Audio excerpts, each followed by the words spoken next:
नमस्कार। Welcome back to all astro friends. आज हम बात करने वाले हैं एक बहुत ही कॉम्प्लिकेटेड टॉपिक पर, जिसका नाम है मारक प्लैनेट्स। तो लघु पाराशरी का हम जब भी इंटरप्रिटेशन करते हैं अलग अलग बुक्स में, डिफरेंट राइटर्स का डिफरेंट इंटरप्रिटेशन है। तो मैंने जो इसको समझा है अपने गुरुजनों से और भी फ्रेंड से जो एस्ट्रोलॉजी में काफ़ी टाइम से इन्वॉल्व हैं, उसके बेस पर मैं यहाँ पर मारक प्लैनेट्स के बारे में और लघु पाराशरी के इंटरप्रिटेशन के बारे में डिस्कस करूँगा। तो दोस्तों, एक कॉम्प्लिकेटेड टॉपिक है। हमें मालूम है कि जो हमारी कुंडली का 8वां भाव है, 8th हाउस, और 8th हाउस को हम आयु भाव भी बोलते हैं और मृत्यु भाव भी बोल सकते हैं। 8th हाउस किसी भी हाउस का भावत भावम थ्योरी से 8th to 8th means third house, ये थर्ड हाउस हो गया, ये भी हमारा आयु भाव है। और किसी भी भाव से 12th हाउस उस भाव का व्यय भाव, एक्सपेंस हाउस होता है। तो 8th हाउस जब हमारा आयु भाव है तो उससे 12th means 7th house expense house हो गया उसका आयु का।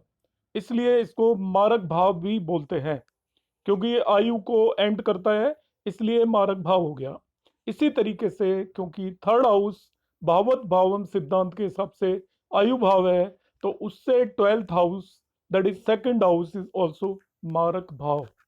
तो हमारी कुंडली के अंदर सेकंड हाउस और 7th हाउस को हम मारक भाव बोलते हैं। अब मारक भाव हमने डिसाइड कर लिया, अब बात आती है मारक प्लेनेट कौन कौन से होते हैं। तो इसमें मेनली मैं इसको 7 पॉइंट्स में डिस्क्राइब करूंगा। सबसे स्ट्रॉन्ग मारक के बारे में डिस्प्यूट है, कंट्रोवर्सी है, अलग अलग राइटर इसको अलग अलग तरीके से इंटरप्रेट करते हैं। कुछ राइटर्स बोलते हैं कि जो हमारा 7th हाउस और इसका लॉर्ड स्ट्रॉन्ग मारक होता है, मगर कुछ इंटरप्रेट करते हैं कि सेकंड हाउस और उसका लॉर्ड स्ट्रॉन्ग मारक होता है। तो मैं यहाँ पर जो एज पर माई गुरुजी जो उन्होंने समझाया उसके हिसाब से मैं यहाँ पर इंटरप्रेट करूँगा कि मैं यहाँ पर सेकंड हाउस और उसके लॉर्ड को स्ट्रॉन्ग मार्क मान के चलूँगा। तो ये कुछ एक पॉइंट्स हैं जिन्हें इनका आप स्क्रीनशॉट भी ले सकते हैं, जो कि आपको आगे काम आ सकते हैं। और ये काफ़ी रिसर्च के बाद ये पॉइंट निकाले हैं कि आपका फर्स्ट वन जो मार्क होता है वो होता है सेकंड लॉर्ड, और 7th लॉर्ड दोनों ही मार्क हैं, मगर सेकंड लॉर्ड को यहाँ पर स्ट्रॉन्ग मार्क लेकर मैं चलूँ। तो out of these two second Lord is a strong mark. दूसरा पॉइंट आता है हमारा, और कौन कौन मारक होंगे। अब सेकंड लॉर्ड मारक है तो सेकंड लॉर्ड की दशा, अंतरदशा, प्रत्यंतर दशा होगी क्या, उसमें डेथ हो जाएगी? नहीं, ऐसा नहीं है। डेथ होने के लिए आपका दशा, अंतरदशा, प्रत्यंतर दशा तीनों ही मारक प्लैनेट्स की होनी चाहिए। तो तीनों मारक प्लैनेट्स की होनी चाहिए, तो आपको कम से कम 3 मारक प्लैनेट मालूम होने चाहिए, तभी हम कह सकते हैं कि नेटिव की इस पर्टिकुलर दशा, अंतरदशा, प्रत्यंतर दशा में डेथ होगी।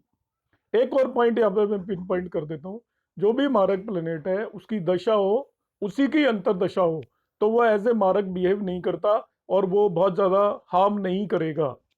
कोई भी मारक प्लेनेट अपनी ही दशा और अंतरदशा के अंदर। अब आते हैं सेकंड पॉइंट पर कि सेकंड लॉर्ड आपका मारक है एंड फंक्शनल मेलिफिक। यहाँ पर फंक्शनल मेलिफिक लेना है, मेलिफिक नहीं लेना है। फंक्शनल मतलब लॉर्ड ऑफ 3 6 11, यदि वो सेकंड हाउस में प्लेस्ड हो जाए, या फंक्शनल मेलिफिक सेकंड लॉर्ड के साथ यदि प्लेस हो, तो वो भी मारक एक्ट करेंगे और ये स्ट्रॉन्गेस्ट मारक होंगे। तो मारक को अब 3 चीजों को मैंने यहाँ पे ऐड किया है कि आपका सेकंड लॉर्ड हो गया, वो पहले पॉइंट में भी बता दिया था कि मारक है, मगर अब सेकंड हाउस के अंदर यदि 3 6 11 के लॉर्ड जाके बैठ जाते हैं तो वो भी आपके स्ट्रोंगेस्ट मारक होंगे। और 3 6 11 के लॉर्ड, फंक्शनल मेलिफिक के लॉर्ड यदि सेकंड लॉर्ड के साथ कहीं भी बैठे हैं तो they will also act as मारक। अब यही पॉइंट, तीसरा पॉइंट जो है जो है सेकंड लॉर्ड के केस में मैंने बताया है, सेकंड हाउस के केस में बताया है, यही आपका सेवेंथ हाउस के केस में भी एप्लीकेबल है। तो उसको मैं डिस्क्राइब करूंगा तो क्या होगा कि सेवेंथ लॉर्ड इज ए मारक, functional malefic means Lord of 3 6 11 placed in seventh house और ऑल्सो मारक, and functional malefic Lord of 3 6 11 placed with the seventh Lord is third category of मारक। स्ट्रॉन्गेस्ट मारक यहाँ पर मैं सेकंड लॉर्ड को लेकर चल रहा हूँ, और सेकंड हाउस से रिलेटेड मारकों को स्ट्रॉन्गेस्ट लेकर चल रहा हूँ। सेकंड कैटेगरी में आपके आगे आपके सेवेंथ हाउस से रिलेटेड मारक। अब इसमें यहाँ पर बीच में एक पॉइंट बताता हूँ कि तो क्या होगा। अभी मैंने कहा था फर्स्ट पॉइंट में कि यदि एक मारक है कोई भी और उसी की दशा और अंतरदशा है तो मारक की तरह बिहेव नहीं करेगा। तो मारक होने के लिए मतलब डेथ होने के लिए आपका यदि दशा एक मारक की है तो उसके अंतर दशा दूसरे मारक की होनी चाहिए। फिर प्रत्यंतर दशा पहले वाले मारक की भी हो सकती है। तो एक से ज्यादा जब हम यह मारक डिस्क्राइब कर रहे हैं तो हमें ध्यान रखना है कि सिंगल मारक की दशा अंतरदशा में डेथ नहीं होती, एक से ज्यादा मारक इन्वॉल्व होने चाहिए और तीनों दशा और अंतरदशाएं मारक प्लैनेट्स की ही होनी चाहिए। थर्ड कॉम्बिनेशन मैंने बताया, अब फोर्थ कॉम्बिनेशन की बात करूंगा कि बाय द वे इनमें से किसी की भी दशा अंतरदशा ऐसा कॉम्बिनेशन बन ही नहीं रहा है कि आपका second lord malefic in second house and malefic conjuncted with the second lord, similarly seventh lord malefic in seventh house malefic conjuncted with the seventh lord, इनकी किसी की भी दशा अंतरदशा और प्रत्यंतर दशा का कोई भी कॉम्बिनेशन बनता ही नहीं है। तो ऐसा तो है नहीं कि डेथ नहीं होगी, नेटिव की डेथ तो होनी ही है। In that case fourth combination आता है आपका, it is the fourth level of marak. If above combinations are not then functional benefic, अब बेनिफिक भी एक्ट करने लग जाएंगे। In second house seventh house और विद सेकंड लॉर्ड और seventh lord also become marak. ऊपर के पॉइंट में हमने मेलिफिक बताए थे, मगर अब मेलिफिक का कोई कॉम्बिनेशन बन ही नहीं रहा है। पर्सन की आयु हो गई है, यदि हम आयु कैलकुलेट करते हैं और पर्सन की आयु हो गई है तो अब इस केस में हम बेनिफिक भी मारक बन जाएगा। That is the point number 4। और ये मैं सारा डिस्क्राइब कर रहा हूँ ऑन द बेसिस ऑफ लघु पाराशरी। अलग अलग लोगों का अलग अलग वर्जन होता है, पर ये मैं आपको क्लासिक के हिसाब से बता रहा हूँ यहाँ पर। फिफ्थ पॉइंट, अब फोर्थ कॉम्बिनेशन भी नहीं बना। इन दैट केस क्या होगा, आपका second Lord and fifth Lord यदि किसी भी तरीके से एट्थ लॉर्ड से कनेक्ट हो जाए, एट्थ आयु भाव है, एट्थ लॉर्ड से वो दशा या अंतरदशा में किसी भी तरीके से कनेक्ट हो जाए। पहले 4 कॉम्बिनेशन फेल हो गए, बाय द वे पॉसिबल नहीं है, बन ही नहीं रहे हैं, तो ऐसा तो है नहीं कि नेटिव जीता रहेगा हमेशा के लिए, उसकी डेथ तो निश्चित ही है। तब हम क्या देखेंगे, यदि उसकी आयु या एज हो चुकी है एज कैलकुलेशन के बेस पर, तब हम ये भी देख सकते हैं कि यदि सेकंड लॉर्ड और सेवेंथ लॉर्ड दशा और अंतरदशा की टर्म्स में एट्थ लॉर्ड से कनेक्ट हो जाए। एग्जाम्पल के लिए सेकंड लॉर्ड की दशा है, एट्थ लॉर्ड की अंतरदशा आ गई और सेकंड लॉर्ड की ही आपकी प्रत्यंतर दशा आ गई, या सेकंड लॉर्ड की दशा है एट्थ लॉर्ड की अंतरदशा आ गई, सेवेंथ लॉर्ड की प्रत्यंतर दशा आ गई, या सेवेंथ लॉर्ड की दशा है सेकंड लॉर्ड की अंतरदशा है और एट्थ लॉर्ड की प्रत्यंतर दशा आ गई, तभी भी नेटिव की डेथ हो जाएगी। ये आपका फिफ्थ लेवल है।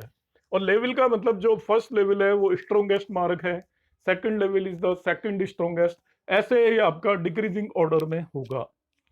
सिक्स्थ वन, अब इनमें से कोई भी कॉम्बिनेशन बन ही नहीं रहा है तो नेटिव की एज हो चुकी है, तब आपका MD AD of 3 6 and 11 functional malefic planets की दशा और अंतरदशा में भी नेटिव की डेथ हो सकती है। Functional malefic third Lord, six Lord and 11th Lord can also become मारक। तो मारक के लिए कोई ये पिन पॉइंट अब नहीं करेंगे कि यही होगा, पर हाँ यदि ऐसा बन रहा है कि पहला कॉम्बिनेशन बन रहा है सेकंड लॉर्ड की दशा हो गई, सेवेंथ लॉर्ड की अंतरदशा होगी, फिर सेकंड लॉर्ड की आपकी प्रत्यंतर दशा होगी, तो वो तो स्ट्रॉन्गेस्ट मारक बन गया आपका। मगर इन सभी कॉम्बिनेशन में डेथ पॉसिबल है। सेवेंथ कॉम्बिनेशन हम देखेंगे, when Saturn Lord of 3 6 11, Saturn को 3 6 11 का लॉर्ड होना होगा इस केस में।